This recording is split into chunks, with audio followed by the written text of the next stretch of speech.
What if I told you that for over 20 years, hundreds of ordinary people, teachers, nurses, military personnel, accountants, have reported nearly identical encounters with the same entities? Not in folklore, not in mythology, but in their homes, on their doorsteps, in their cars. Entities that appear as children with eyes of pure black darkness, requesting entry with an unsettling politeness. And the most disturbing part? These accounts are so consistent across continents, so methodical in their approach, that institutions have responded with total institutional silence. Not denial, not investigation. Silence. What does an intelligence do when it wants to study you? What would first contact look like? Today, we examine the black-eyed children phenomenon, the pattern nobody wants to acknowledge, and the evidence suggesting we've been visited by something operating according to rules we don't yet understand.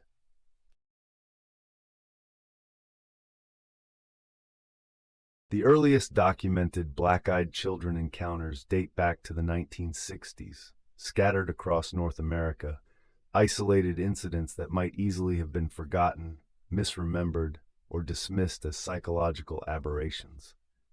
But beginning in the early 2000s, something changed. Paranormal investigator Jason Offutt began compiling witness testimonies, and what emerged was not random folklore, but systematic pattern. The accounts were too consistent.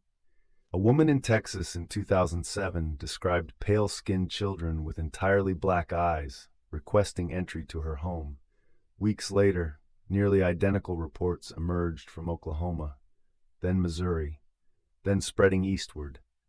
The description never varied significantly. 2 to 4 entities, always appearing as preteens or early teenagers, with smooth, grayish skin and eyes devoid of any white or pupil, just absolute darkness. They appeared primarily at residential homes during evening hours. They requested entry with unusual politeness. "We need to come inside," they would state, not as a question, but as a statement of purpose. What's striking is that these witnesses had no connection to each other. They weren't sharing stories through paranormal communities beforehand. Many didn't even consider themselves paranormal enthusiasts. They were ordinary people reporting their experiences independently, and those experiences mapped onto an identical template. The clustering effect suggests something systematic rather than random misidentification or folklore inheritance.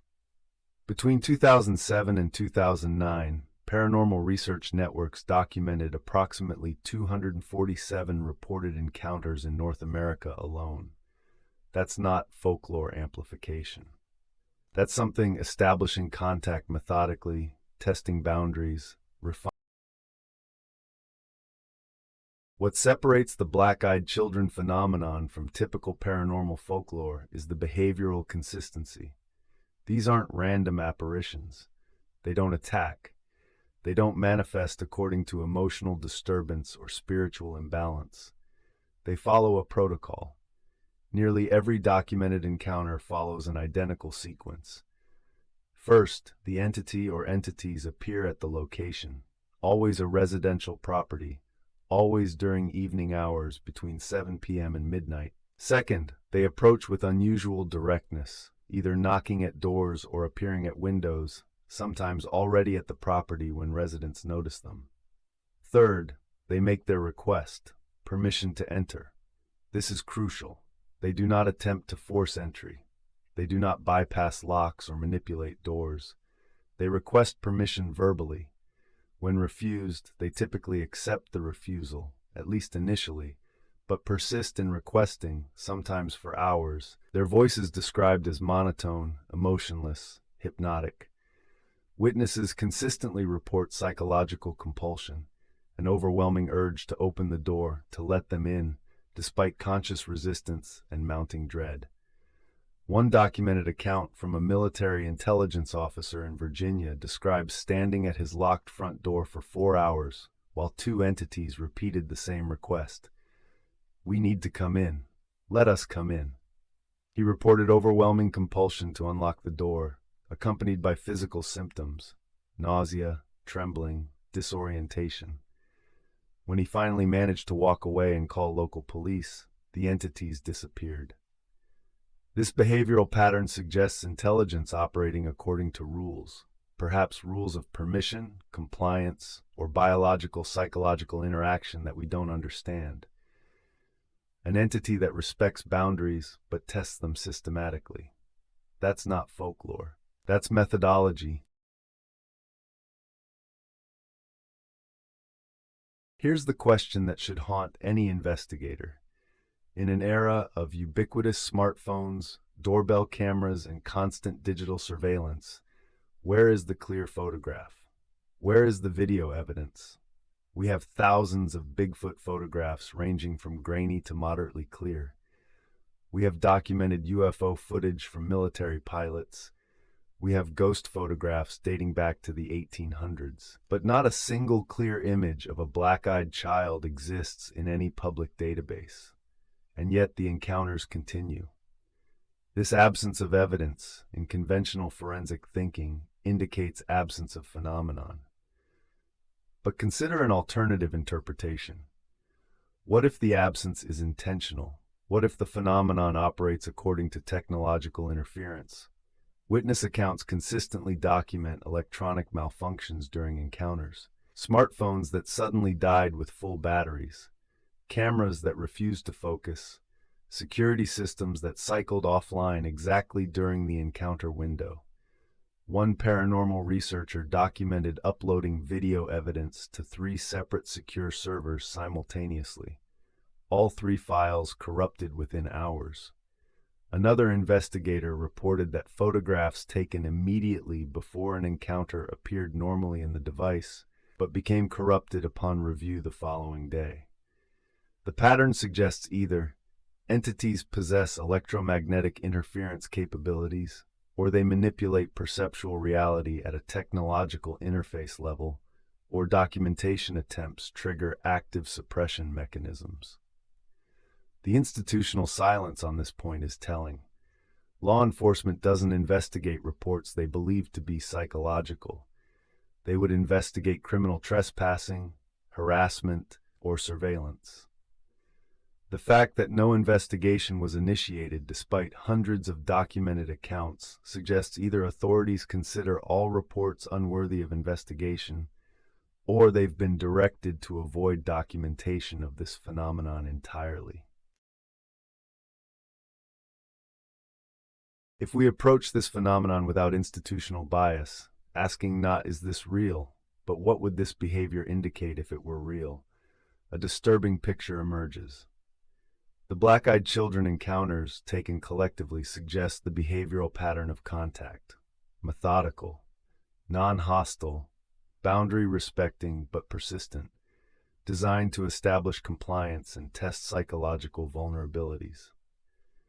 Consider the logic. If an intelligence wished to study human behavior, to establish initial contact with minimal risk, to assess compliance and suggestibility, what methodology would be more effective than this? Polite test whether humans will violate their own safety protocols.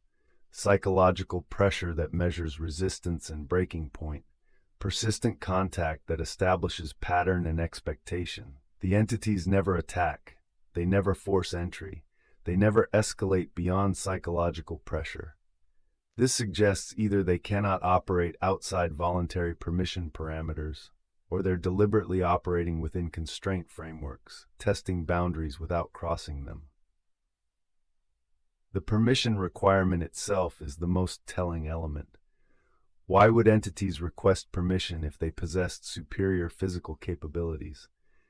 Either permission is required by rules we don't understand, perhaps biological, perhaps interdimensional, perhaps technological, or the permission request itself serves data collection purposes, assessing human compliance, measuring resistance, evaluating susceptibility to psychological pressure.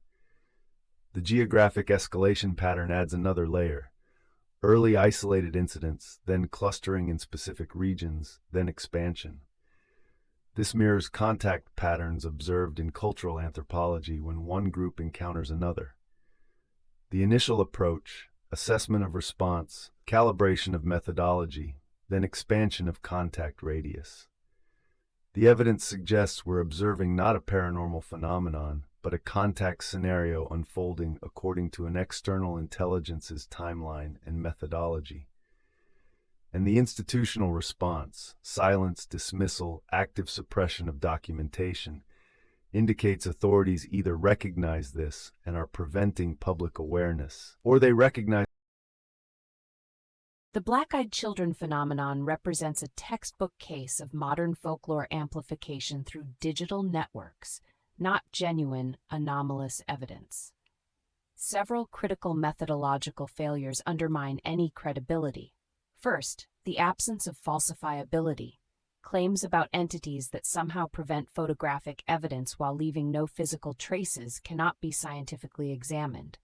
Second, narrative inheritance bias. Early detailed accounts from paranormal communities establish a template unconsciously incorporated by subsequent witnesses, creating false consistency. Third, the phenomenon demonstrates classic confirmation bias clusterings. The BEC concept gained internet prominence around 2003-2005, reports dramatically increased despite no actual increase in sightings, merely increased awareness and reporting. Fourth, the anecdotal-only evidentiary foundation violates basic scientific standards. Extraordinary claims require extraordinary evidence, not extraordinary storytelling. Prosaic explanations sufficiently account for reported phenomena.